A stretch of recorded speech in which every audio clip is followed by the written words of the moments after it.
উপস্থিত এই ভুবন মঙ্গল মহা যজ্ঞানুষ্ঠান, এই মহা যজ্ঞানুষ্ঠানে আমি একটি ক্ষুদ্র কন্যা, আপনারা বাবারা মায়েরা সবাই দেখতে পাচ্ছেন। আমি সকলে মেয়ের মতো, তাই বাবা আমি আপনাদেরকে শাস্ত্র কথা বলে আনন্দ দিতে পারবো না, কারণ আমি নিজেই শাস্ত্র সম্বন্ধে কিছুই জানি না। তবে কিছু হরিনাম করে আমরা সবাই আনন্দ করতে পারবো। একটু নাম শুনবো, একটু ভগবানের আমরা কথা শুনবো। আপনারা সবাই আমাকে আশীর্বাদ করলে আমি নিশ্চয়ই আপনাদেরকে আনন্দ দিতে পারবো। তো সবার আগে প্রণাম জানাই উপস্থিত বৈষ্ণব মণ্ডলী, ব্রাহ্মণ মণ্ডলী, মাতৃমণ্ডলী, পিতৃমণ্ডলী সবাকার চরণে জানাই অনন্ত কোটি কোটি দণ্ডবত প্রণাম।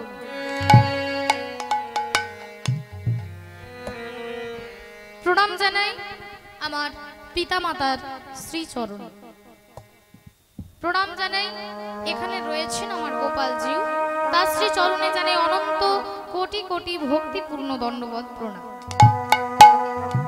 প্রণাম জানাই এখানে রয়েছেন আমাদের মা, বড় মা, মা কালী, তার শ্রীচরণে জানাই অনন্ত কোটি কোটি দণ্ডবত প্রণাম। প্রণাম জানাই আমি যার কাছে সঙ্গীত শিখেছি, আমার শ্রী গুরুদেব, তিনি হলেন শ্রীযুক্ত তপন গাতাইত মহাশয়, তার শ্রীচরণে জানাই অনন্ত কোটি কোটি দণ্ডবত প্রণাম। প্রণাম জানাই আমি যার কাছে কীর্তন শিখেছি, আমার গুরুমা, তিনি হলেন শ্রীমতী চৈতালি চট্টরাজ মায়ের, তার চরণে জানাই অনন্ত কোটি কোটি দণ্ডবত প্রণাম। প্রণাম জানাই আমার এই রাধাকুঞ্জ বিহারী কীর্তন সম্প্রদায়ের প্রতিটি ভক্ত সদস্যবৃন্দের। প্রণাম জানাই আজকে যারা যারা কীর্তন শুনতে এসেছেন, ভক্তমণ্ডলী, ভক্তিমতী মায়েরা, তাদের সকলের চরণে জানাই অনন্ত কোটি কোটি দণ্ডবত প্রণাম। প্রণাম জানাই আজকে যে কমিটির ভক্তরা, ভক্তবৃন্দ আজকে এই কীর্তন করাচ্ছেন, আমি সকলের চরণে জানাই অনন্ত কোটি কোটি দণ্ডবত প্রণাম। হরি বল, হরে কৃষ্ণ, জয় জয় রাধে রাধে। দেখুন, মহাজন বললেন শ্রী গৌরাঙ্গের দুটি পদ, যার ধন সম্পদ। বলছেন শ্রী গৌরাঙ্গের দুটি পদ, পদ মানে কি মা? পা। তা আমাদের সকলের পা হচ্ছে কি? দুটো পা।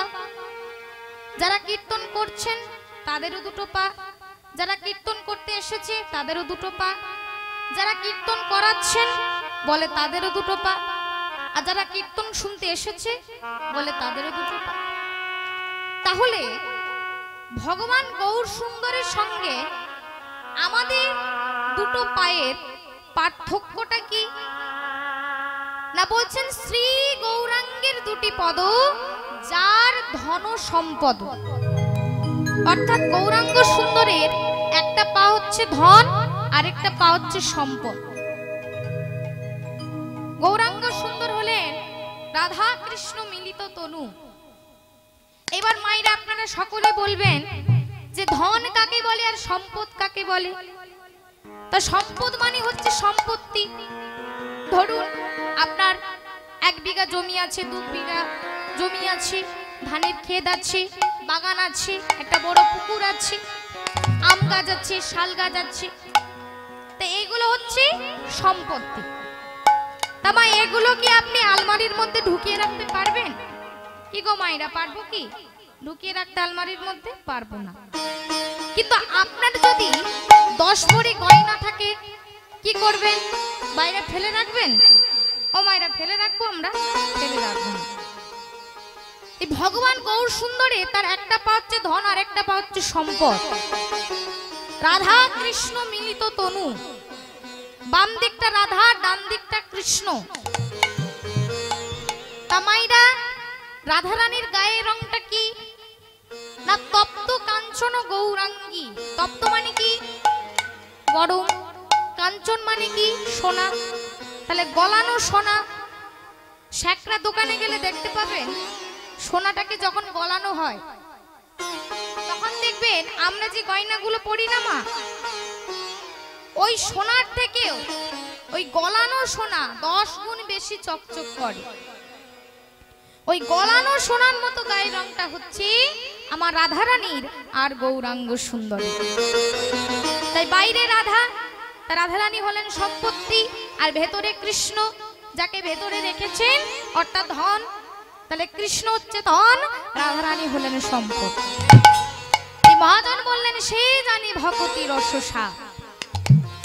যে গৌরাঙ্গ সুন্দরকে আজকে জানতে পেরেছে তিনি একমাত্র সেই ভক্তিকে আর সাধন করতে পারবেন। তাই মহাজন কি বলছেন? যদি গোরা নাই আসিত কি মতি হইত কেমনে ধরিতাম দে।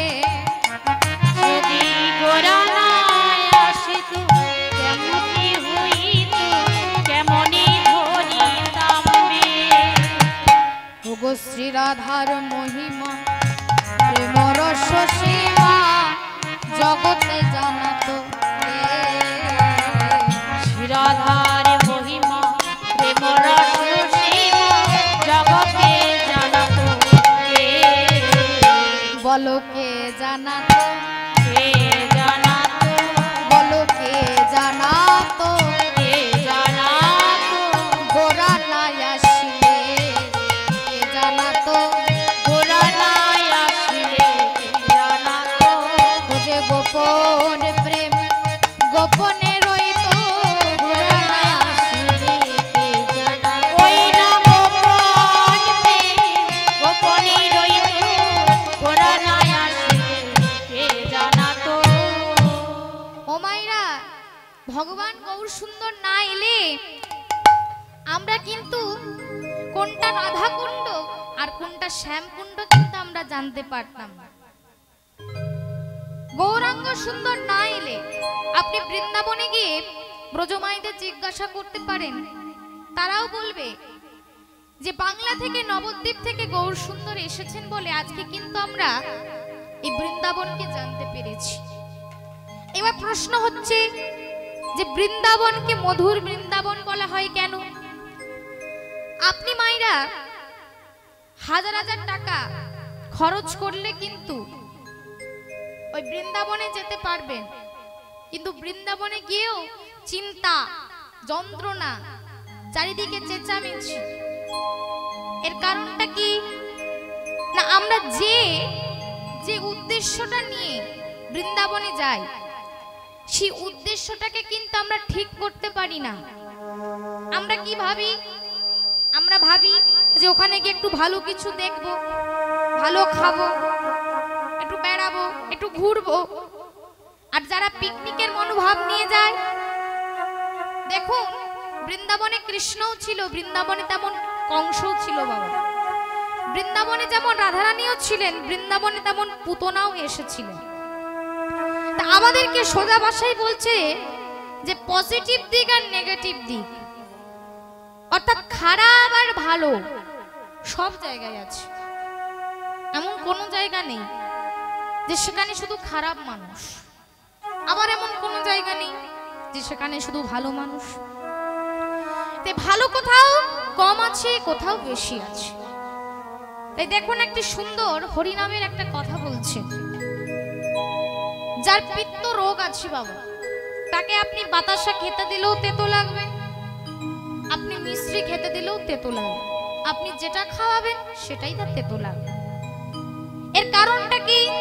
তার ভেতরে সেই রোগটা রয়েছে বাবা। এবার সে যদি ডাক্তার বাবুর কাছে গিয়ে বলে যে ডাক্তার বাবু আপনি যে বাতাসাগুলো দিচ্ছেন না সেগুলো প্রচন্ড তেতো, ডাক্তার বাবু কি বলবে? কি গো মাইরা, বাতাসা কি তিতো? হ্যাঁ বাতাসা তিতো? বললেন না। বাতাসাটা তিতো লাগছে কারণ তার ভেতরে ওই রোগটা রয়েছে। বলেন ওই রোগটা যখন চলে যাবে তখন তিনি বুঝবেন যে ওই বাতাসাটা তিতো নয়। ঠিক সেই রকম ভগবান কৃষ্ণচন্দ্রকে নিয়ে বিভিন্ন মানুষ, বিভিন্ন লোক বিভিন্ন মন্তব্য করে। এর মূল একটাই কারণ যে তিনি ভগবানকে চেনেন না। ভগবানকে চেনেন না বলেই কিন্তু ভগবান সম্পর্কে এই উল্টো পাল্টা কথা বলছে। তা মাইরা, আজকে হরি বল জয় জয় রাধে, তো সেই বলছে যে সে জানে ভগতি রসসার। তে আমরা যদি গৌরাঙ্গ সুন্দরকে ধরি তাহলে আমরা সেই ভক্তির রাস্তায় আসতে পারবো। আসুন আজকে মহাজন কি বলছেন, গৌরাঙ্গ মধুর লীলা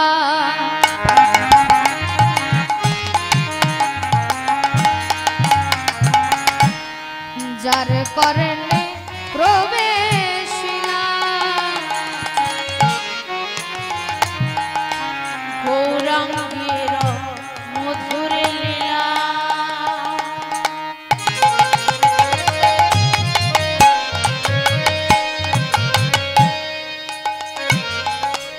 যারে করণে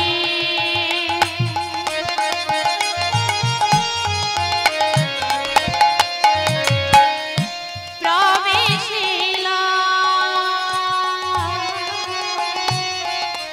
গৌরাঙ্গ মধুর লীলা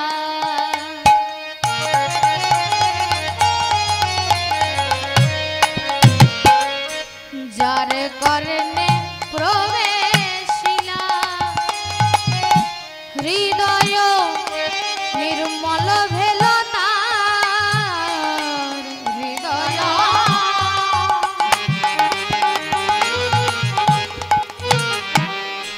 নির্মল ভেলা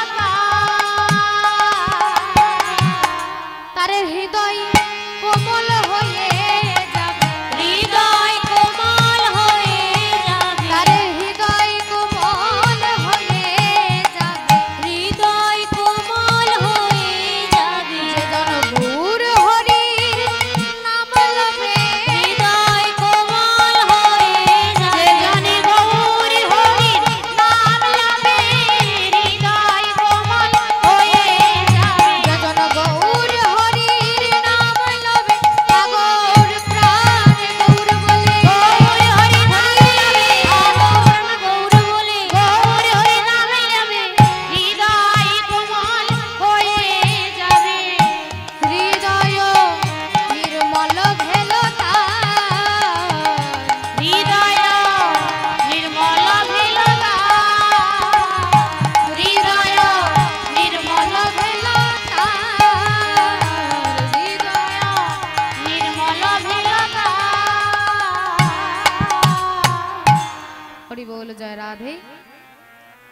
এই মাইরা দেখুন, আজকে যে আপনারা কীর্তন শুনতে এসেছেন, হাজার হাজার ভক্ত কীর্তন শুনে, হাজার হাজার কীর্তনিয়ারা, তাহলে দেশে তো অনাচার, এত কাটাকাটি, এত খুনাখুনি কেন?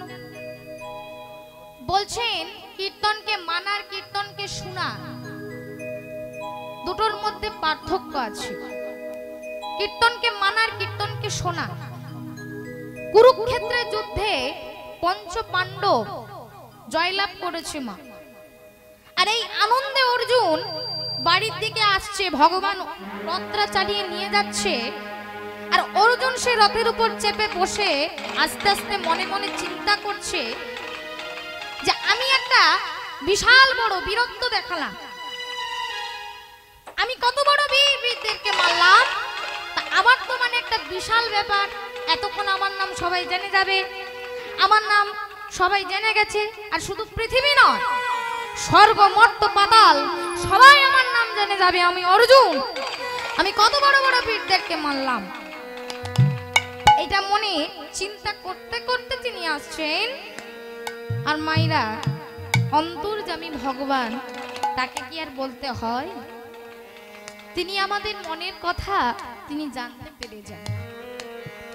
তাই ভগবান কি করলেন, সেই ঘরের কাছাকাছি এসে রথটা দাঁড় করিয়ে বলছে, অর্জুন তাহলে আমরা ঘরের কাছে চলে এসেছি, তুমি রথ থেকে নেমে তুমি বাড়িতে চলে যাও। অর্জুনের মনে মনে হলো যে গাড়ির ড্রাইভার তো তুমি, তাহলে তুমি আগে নামবে, আমি কেন আগে নামবো? আমি তো গাড়িটার উপর বসে আছি, তাহলে তুমি আগে নামবে। আমরা অনেক সময় দেখি না মা, না যখন কোনো মন্ত্রী নেতা যিনি গাড়ি থেকে নামেন, আগে সেই ড্রাইভারটা গিয়ে তার দরজাটা খুলে দেয়, তারপর যিনি ভেতরে থাকেন তিনি নামেন। তো অর্জুনের মনে মনে হলো যে গাড়ির মালিক তো আমি, তা আমি রথের উপর বসে আছি আর গাড়ি চালাচ্ছ তুমি, রথটা চালাচ্ছ তুমি, তাহলে তুমি আগে নামবে, আমি কেন আগে নামবো? তো অর্জুনের মুখ দিয়ে বেরিয়ে গেল যে কৃষ্ণ আগে তুমি নামো, তারপরে আমি নামবো। ভগবান আবার বললেন না অর্জুন, আগে আমি নামবো না, আগে তুমি নামবে। অর্জুন বললেন না না না না না না না, আমি আগে নামবো না, আগে তুমি নামবে। ভগবান বললেন দেখো অর্জুন, আমি যা বলছি তুমি শোনো, আগে তুমি নামো, তারপরে আমি নামবো। অর্জুন বললেন না, আগে আমি নামবো না, আগে তুমি নামবে। এই আমি আর তুমি, এই আমি আর তুমি হচ্ছে, আর এটাই হচ্ছে মূল সমস্যা বাবা। আর সমস্যার কারণটাই হচ্ছে আমি। যেখানেই আমি থাকবে সেখানেই অহংকার, আর যেখানেই অহংকার সেখানেই পতন। তো অর্জুন মনে মনে ভাবছে যে আমি কেন আগে নামবো? এই আমি আর তুমি কিন্তু বাবা সারা জগতেই চলছে। কোথাও বলছে আমি নেতা, কোথাও বলছে আমি মন্ত্রী, কোথাও বলছে আমি ডাক্তার, সারা জগতে চলছে। যখনই বলবো যে বাড়িটার মালিক আমি, তখন কিন্তু সমস্ত চিন্তা আমাকেই নিতে হচ্ছে। আর যখন বলবো যে বাড়িটার মালিক তুমি, তখন কিন্তু সমস্ত টেনশন তিনি কিন্তু নেবেন বাবা। তো এইবার দুজনের বক্তব্য আপনারা শুনলেন, দুজনের কিন্তু উদ্দেশ্য আলাদা, দুজনের উদ্দেশ্য আলাদা। অর্জুন মনে মনে ভাবছে যে তার ভেতরে কাজ করছে অহংকার, যে আমি কেন আগে নামবো। আর ভগবানের উদ্দেশ্যটা কি আপনারা একটু পরেই জানতে পারবেন। এখন দুজনের মধ্যে তর্ক হচ্ছে, আর এমন সময় পেছন থেকে দাদা যুধিষ্ঠির চিৎকার করে ধমক দিয়ে বললেন অর্জুন কি করছোটা কি? কৃষ্ণ যখন বলছে তোমাকে আগে নামতে, তুমি নামছো না কেন? আগে তুমি নামবে, তারপর কৃষ্ণ নামবে। এ কথা যেই বলেছে, অর্জুনের মনে একটু কষ্ট হলেও, একটু বিরক্ত হলেও তিনি রথ থেকে নেমে গেলেন। আর যেই রথ থেকে নেমে বাবা গটগট করে চলে যাচ্ছে, আর অমনি ভগবান তিনি কিছুক্ষণ পরে যেই রথ থেকে নেমে 3 পা মাগো 3 পা এগিয়েছে, অমনি সবাই চমকে উঠেছে, যেন একটা ভূমিকম্প হয়ে গেল, আকাশ এটা ফেটে পড়লো। গাছে যত পাখি বসেছিল সবাই উঠতে লাগলো, যত পশু পাখি ছিল সবাই চিৎকার করতে করতে আর্তনাদ করতে লাগলো। সবাই পেছন ফিরে তাকিয়ে দেখে, উমা, যে রথটাতে অর্জুন বসেছিল, কৃষ্ণ বসেছিল, সেই রথটা ফেটে আগুনে দাউ দাউ করে জ্বলছে। অর্জুন পেছন ফিরে তাকিয়ে মাথায় হাতটা দিয়ে ভগবানের দিকে তাকিয়ে বলছে, কৃষ্ণ এটা কি করে হলো? যে রথটাতে তুমি বসেছিলে, আমি বসেছিলাম, সেই রথটা ফেটে আগুনে দাউ দাউ করে জ্বলছে, এটা কেমন করে হলো? দেখছেন ভগবান হাসছেন বাবা। আরে তুমি হাসছো কেন সেটা তো বলবে। ভগবান বললেন দেখো অর্জুন, এতদিন তুমি যাদের যাদের সঙ্গে যুদ্ধ করেছো, তাদের একটা ঘাতক শক্তি এখনো পর্যন্ত ছিল, শুধু অপেক্ষা করছিল যদি আমি আগে নেমে যেতাম, তাহলে কিন্তু তুমি ওই রথের সাথে ফেটে টুকরো টুকরো হয়ে যেতে। তাই আমি তোমাকে বারবার বলছিলাম অর্জুন আগে তুমি নেমে যাও, তারপরে আমি নামব। আমি যদি আগে নেমে যেতাম, তাহলে তুমি এই কুরুক্ষেত্রের যুদ্ধ জয়লাভ করেছো, কিন্তু তার আনন্দটা উপভোগ করতে পারতেন যদি আমি আগে নেমে যেতাম। তা মায়েরা, এটাই হচ্ছে মূল বক্তব্য। যখনই আমরা মনে মনে ভাবি যে আমার একটা বিশাল ব্যাপার, একটা বিশাল কিছু হয়ে গেছে, তখনই কিন্তু এই জ্বালা, এই যন্ত্রণা আমাদের কিন্তু সবাইকেই নিতে হয়। এই অর্জুনের মতো অর্জুন সঙ্গে সঙ্গে ভগবানের চরণ দুটো জড়িয়ে ধরে বলছে, করুণা সিন্ধু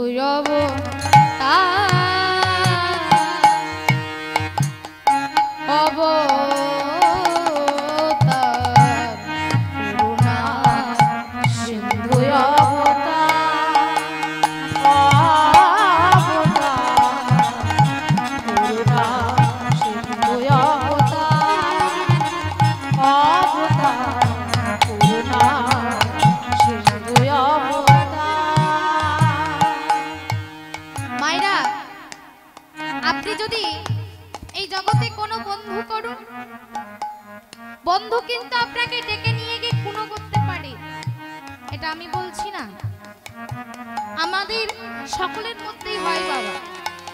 আমরা টিভিতে দেখেছি, খবরে দেখেছি যে কোনো বন্ধু আরেক বন্ধুকে রাতের বেলায় ডেকে নিয়ে গেল আর সকাল বেলায় তার মৃত লাশটা পাওয়া গেল। কিন্তু বাবা অর্জুন আজকে ভগবানকে বন্ধু করেছে, দেখুন কত বড় বিপদ থেকে, কত বড় বিপদ থেকে আজকে ভগবান অর্জুনকে রক্ষা করেছে। তাই বলছেন বাবা, এমন সখা কজনার বাহায় ওহে দয়াময়, এমন সখা কজনার বাহায় ওহে দয়াময়, এমন সখা কজনার বাহায় ওহে দয়াময়, এমন সখা কজনার বাহায়। কুরুক্ষেত্রে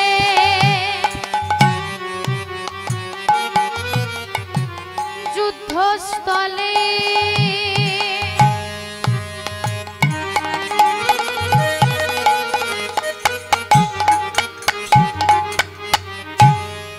তুমি দয়াল হরি,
সঙ্গে সঙ্গে অর্জুন ভগবানের চরণ দুখানা জড়িয়ে ধরেছে।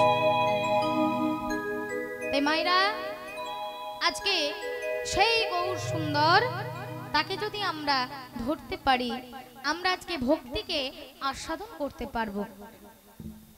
তাই বলছে, যে গৌরাঙ্গের নাম লয়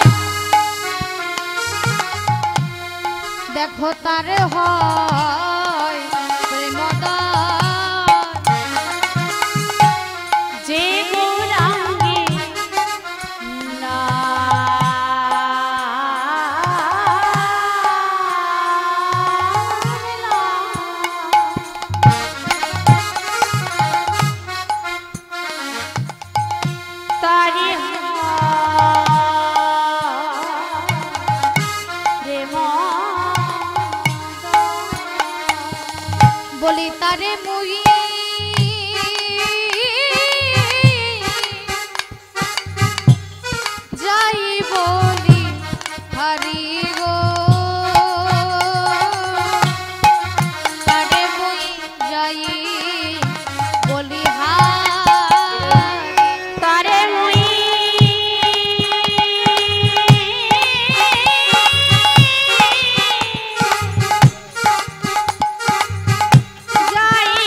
যে গৌরাঙ্গনা মেতে ঝুরে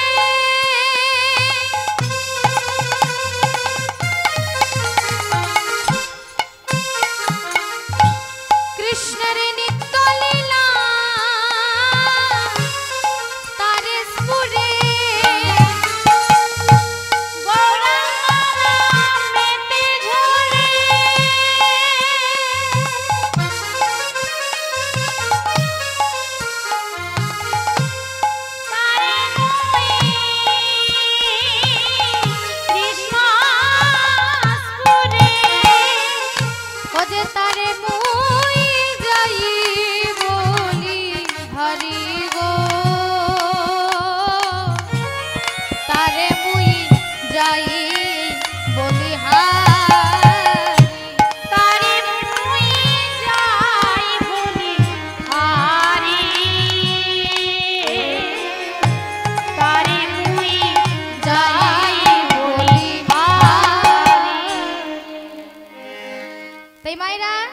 বলছেন গৌরাঙ্গ নামেতে ঝুরে ঝুরে মানে কান্না বলছে যে গৌর বলে কাঁদতে পারে তারে মুই যাই বলিহারি তাকে দর্শন করলে আমাদের জীবনটা বাবা ধন্য হয়ে যায় তাকে দর্শন করলে জীবন ধন্য হয়ে যাবে এবার মায়েরা আপনারা বলুন তো যে কাঁদার জন্য কি আলাদা মাস্টার দরকার কি গো মায়েরা কখনো কি শুনেছেন যে কাঁদার জন্য মাস্টার আছে ও মায়েরা এইদিকে কাঁদার জন্য মাস্টার আছে শুনেছেন না তা আমরা স্বাভাবিকভাবেই জন্ম থেকেই আমাদের কাঁদা স্টার্ট তাহলে আমরা কাঁদাকে আশ্রয় করেই কিন্তু আমাদের জন্ম হয়েছে কিন্তু বাবা ভক্তি শাস্ত্র বলছে কাঁদা অনেক রকমের হয় কেউ মরে গেলে কেউ পড়ে গেলে কারো ক্ষতি হয়ে গেলে কাঁদে কিন্তু গৌর বলে কাঁদতে গেলে আপনাকে গুরু ধরতে হবে হরি হরি বল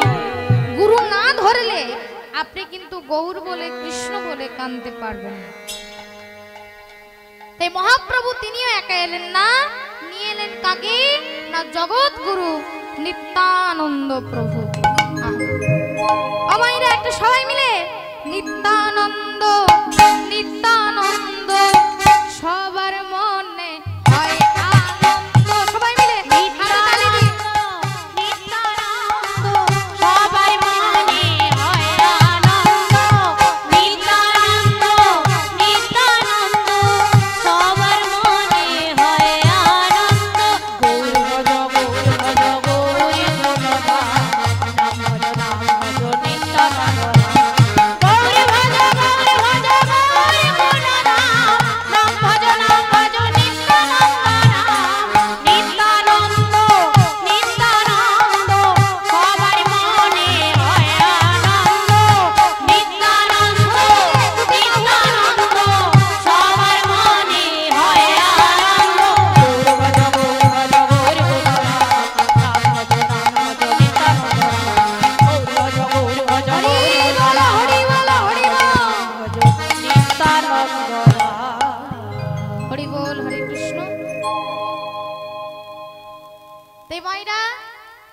আজকে সেই বলছে যে গুরু ধরতে হবে বাবা গুরু না ধরলে আপনি গৌর বলে কৃষ্ণ বলে কাঁদতে পারবেন না যতদিন জীবের গুরুকরণ নাহি হয় পশু বলি সেই প্রাণীকে জানিবে নিশ্চয় এই মাইরা এই ভক্তি শাস্ত্র বলছে যে মে ভক্ত জনা পার্থ নমে ভক্তাশ্চতে জনা মদ ভক্ত নঞ্চ ভক্তাস্তে মে ভক্তা তমাম মতা তাই বলছি ভগবানকে ভগবানের ভক্তকে যদি কেউ ভালোবাসে ভগবান তাতে আরো বেশি খুশি হয় বাবা ভগবানের ভক্তকে যদি কেউ ভালোবাসে একজন ভক্ত ছিলেন বাবা নামদেবজি সেই নামদেবজি তা বাবা সাধু মানুষ তো তার একটা তালপাতার কুটির ছিল তা সাধুদের ঘরের ভেতরে আর কি থাকতে পারে বড় জোর একটা কম্বল কতগুলো গ্রন্থ আর হয়তো একটা ছেঁড়া ধুতি তা সেই নামদেবজি তিনি একদিন স্নান করতে গেছে আর এমন সময় তার সেই তালপাতার কুটিরে দাউ দাউ করে আগুন জ্বলছে এইদিকে নামদেব যে তিনি স্নান করতে গিয়েছে, আর এইদিকে সবাই দেখছে যে তার তালপাতার কুটিরটা দাউ দাউ করে জ্বলে যাচ্ছে। সবাই জানে যে ইনি নিরীহ মানুষ, শান্ত মানুষ। তা তখন সবাই মনে মনে ভাবছে যে যাক, আমরা এই জিনিসগুলো বাঁচিয়ে নিয়ে আনি। তা যা ছিল তার ভেতরে সেই বইগুলো সব কিছু বাইরে এনেছে। আর এইদিকে নামদেব যে তিনি স্নান করে এসে দেখছে যে তার ঘরটা পুড়ে যাচ্ছে আগুনে। তখন সবাই বলছে দেখো, তোমার ঘরটা কিন্তু পুড়ে যাচ্ছে, কিন্তু তোমার কোনো জিনিস আমরা পুড়তে দেইনি। দেখো আমরা সব কিছু ভালো করে বাঁচিয়ে রেখেছি। নামদেবজি কি করলেন বাবা, দেখুন সেইগুলো যে তারা বাঁচিয়ে নিয়ে এসেছিল সবগুলো আবার একটা একটা করে সে আগুনের মধ্যে ছুঁড়ে দিচ্ছে, একটা একটা করে সব ছুঁড়ে দিচ্ছে।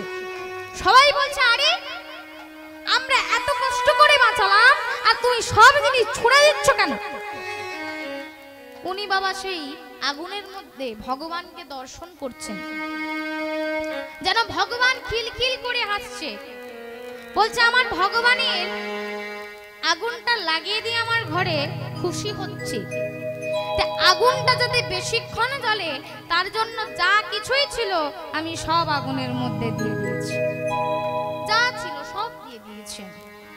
এবার সবাই বলছে যে দেব ফালতু আমরা তো কাজ করলাম, ফালতু মানুষ, যাও এবারে জলে ভিজবে, যাও শীতে থরথর করে কাঁপবে, যাও আমরা কিছুই তোমার করতে পারবে না, যাও কিছুই আমরা করতে পারবো না।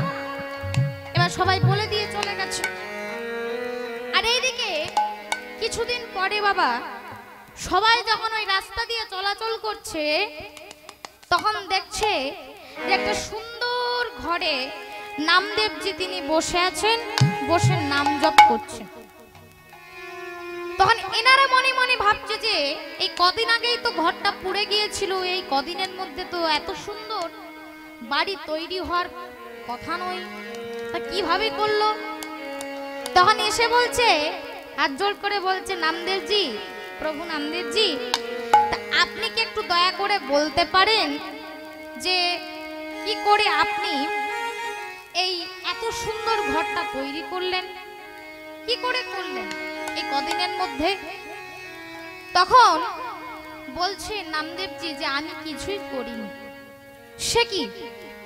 তাহলে কে করে দিয়েছে এত সুন্দর বাড়িটা?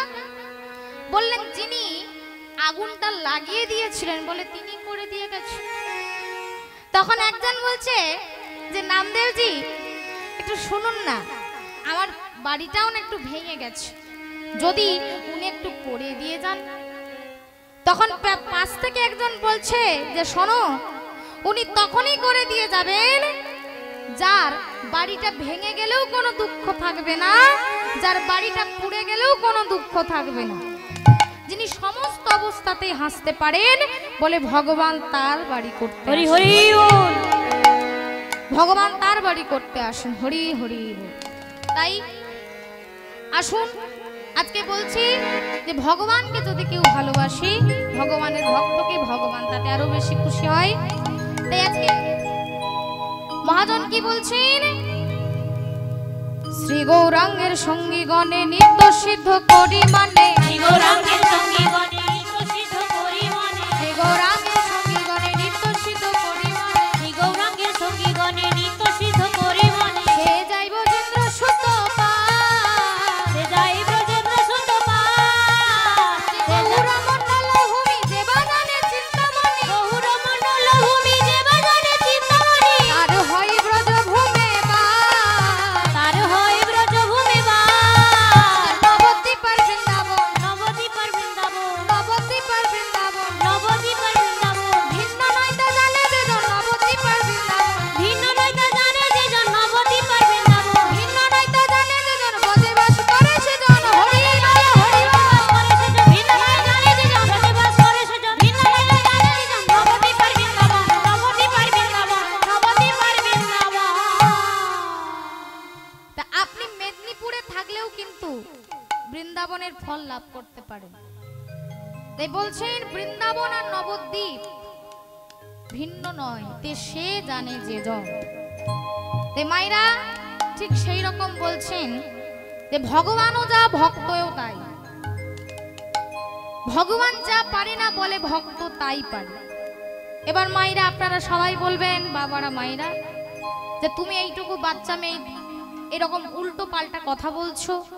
বলে না মা, আমি উল্টো পাল্টা কথা বলছি না, আমি কিন্তু শাস্ত্রের কথাই বলছি। প্রমাণ। বলে ভগবান রামচন্দ্র তাকে সাগর পেরোনোর জন্য ব্রিজ তৈরি করতে হয়েছিল, কিন্তু ভক্ত হনুমানের তার কোনো ব্রিজের দরকার হলো না। তিনি একবার লাফ দিলেন, অমনি পুরো সাগরটা পেরিয়ে গেল। তাহলে ভক্তের জন্য, হনুমানের জন্য ব্রিজের দরকার হলো না, আর ভগবানের জন্য হলো। তাহলে ভগবানের থেকে ভক্তের ক্ষমতা বেশি। তাই মাইরা আজকে সেই গৌরাঙ্গ সুন্দরকে আমরা জানলে ভক্তি কি আমরা জানতে পারবো। আসুন, এই জন্য মহাজন কি বলছেন, গৌর প্রেম রসার নবে ও যে সে তরঙ্গে যে বাড়বে, গৌর প্রেম রসা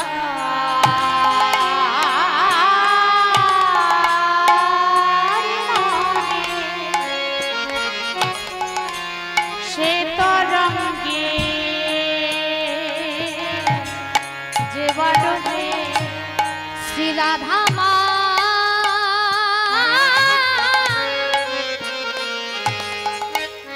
ভবন্ত রঙ্গ,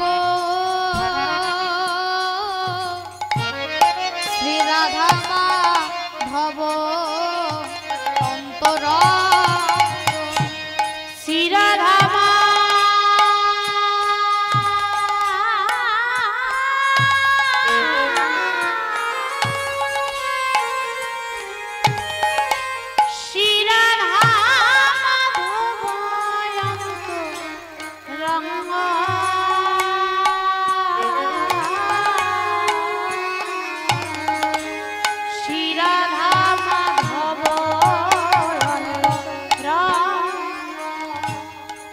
গৃহে মা বনেতে থাকো,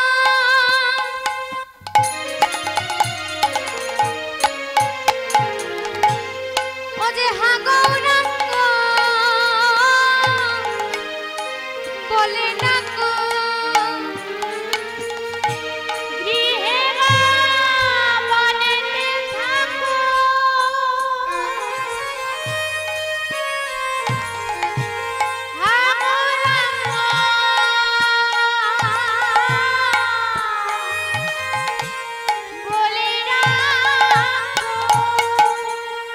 যে নরোত্তম মাকে তার সঙ্গ,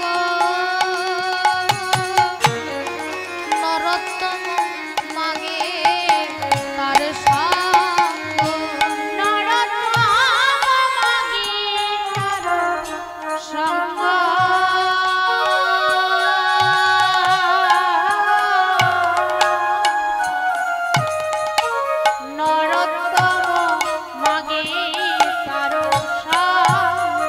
তোমার চরণ ছাড়া করোনা, চরণ ছাড়া করোনা, তোমার চরণ ছাড়া করোনা, চরণ ছাড়া করোনা, তোমার ওই চরণে শরণ নিলাম, চরণ ছাড়া করোনা, তোমার ওই চরণে শরণ নিলাম, চরণ ছাড়া করোনা, তোমার ওই চরণে শরণ নিলাম চিরজনমের মতো, ওই চরণে শরণ নিলাম চিরজনমের মতো, ওই চরণে শরণ নিলাম, চরণ ছাড়া করোনা, নরোত্তম মাগে তার সঙ্গ,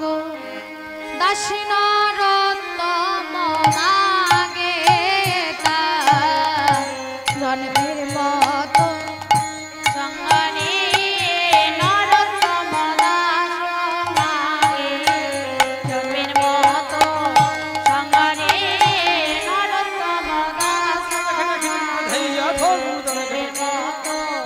ঝন্না ঝন্না ধরতে গীতা ধরতে গীতা ধরতে গীতা ধৈতা গুদা ধৈতা গুদা গুদা গুদা হাউদি হাউদি কতটাকে হিতরে কতটাকে হিতরে কতটাকে হিতরে কতটাকে হিতরে কতটাকে হিতরে হিতরে ধাক্রাং ধাতরে কতটাকে ধাক্রাং ধাতরে কতটাকে ধা ধাক্রাং ধা কতটাকে হিতরে কতটাকে হিতরে কতটাকে হিতরে কতটাকে হিতরে কতটাকে হিতরে হিতরে ধাক্রাং ধাতরে ধা তা তা ধাক্রাং ধাতরে ধা তা তা কতটা ঘেরে কতটা ঘেরে কতটাকে কত হিতরে তবে কতটা ঘেরে কত ধুন ধুন ঘেন্তা করে যা কত ধুন ধুন ঘেন্তা করে যা ধুন ধুন ঘেন্তা করে কতটা ঘেরে কত কতটা তবে কত ঘেরে কি হিতরে কত ধুন ধুন ঘেন্তা করে যা কত ধুন ধুন ঘেন্তা করে যা সঙ্গরে নরোত্তম দাস জলের মতো সঙ্গরে নরোত্তম দাস জলের মতো সঙ্গরে নরোত্তম দাস জলের মতো সঙ্গরে নরোত্তম দাস সঙ্গরে নরোত্তম দাস